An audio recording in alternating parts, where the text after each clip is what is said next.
Hello guys, Androx Vlog TV. Ito yung ano guys, meron pa kaming natirang tubo na hinahakot. Nasa sulok siya at hindi na namin makuha. Yan ang pinoproblema ng mga engineer kung paano makuha yun dyan. Kasi itong area na to guys, hindi na to sakop nung inuupahan na ng kumpanya. Dati, inuupahan yun dati dito. Sakop yun dito yung bako doon, hanggang dyan. Pero wala na kasing materyales, kaya ang nangyari, hindi na inupahan ng kumpanya. Nilipat na yung bako doon. Tapos yun, siyempre yung tubo na naiwan, na problema paano makuha. Hindi naman namin kayang pasukin ng boom truck kasi nga gutter pa to dito kasi. Oh. Tapos malambot din yung portion dyan ng lupa. Kaya yan ang problema ng kanya. Tapos dito nga pala, meron ditong ilog guys. Tingnan natin ilog.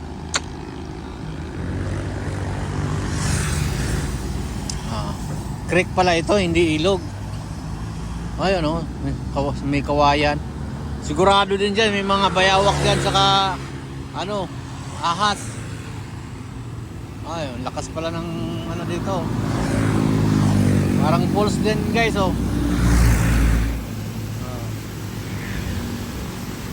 lakas. Saan kaya galing ng tubig na yan? Galing yan doon. Dumaan sa ilalim ng kalsada kasi tulay ito Marumi ng ilog na yan. Sayang paano kaya matanggal yung na yun yung simento na yun. Simento, yung tubo na yun. Hindi na matatanggal yung guys. So dito to sa Maydang Hari mga kadroks. Ayun ang boom truck natin doon. Tambay kasi walang mangutos ngayon. Tambay mo na yung boom truck. Tapos yun ang tubo namin. Paano makuha yung tubo na yan? Problema kasi malambot pa to yung lupa na to. Tapos ay dito medyo matigas ng konti. Medyo malalim nga lang guys. Gutter na kasi yun dyan, kaya hindi na tayo makapag dyan makasampay yung boom truck.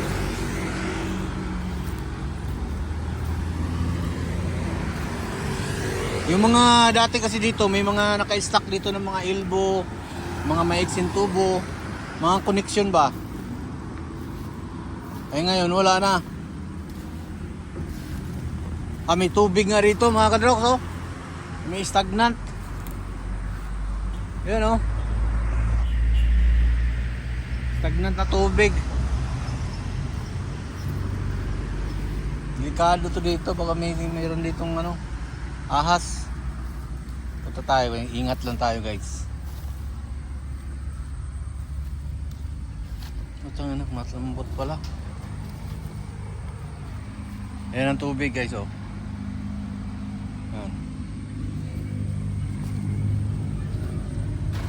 Tingnan natin kung anong meron ditong view. Explore tayo ba. Pinaproblema kayang tubo na yan guys. Hindi natin makuha yan kasi layo.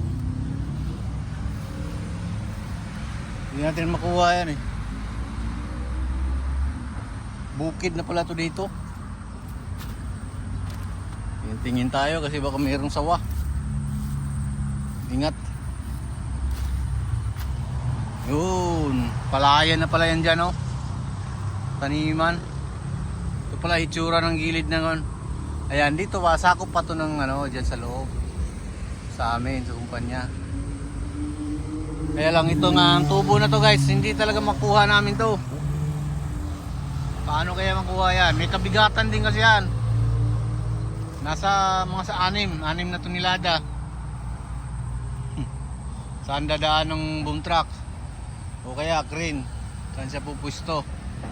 Malayo ganda pala rito guys, meron din mga dito palayan saka may kawayan. Kawayan.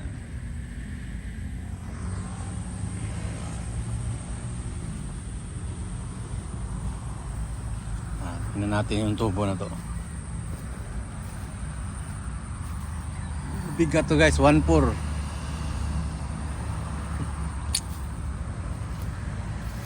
Tapos na kasi kami magtulak, magbaon ng tubo. Ay sobra, meron pa sa Bacoor mga sobra doon eh.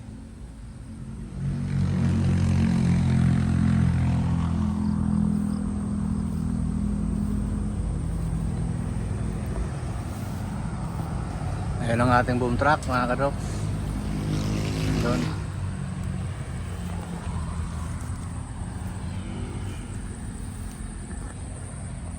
Yan tubo na yan guys. Problema tayo dyan. Hindi natin makuha yan.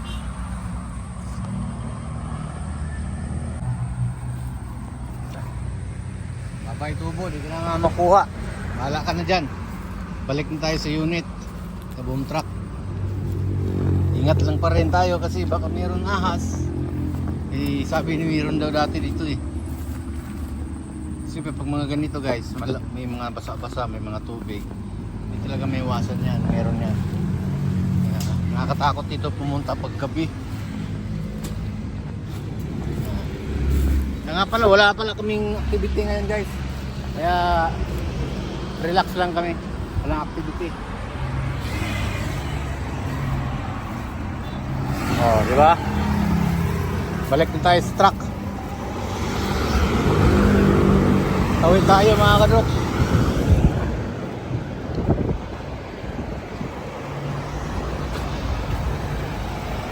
Balik na tayo dito sa unit.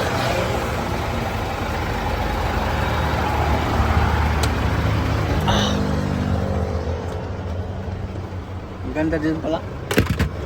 Pindot kay view dito. Nandito na kami sa unit guys, nandito na ako. May lang muna kami, wala pa kami activity. Right.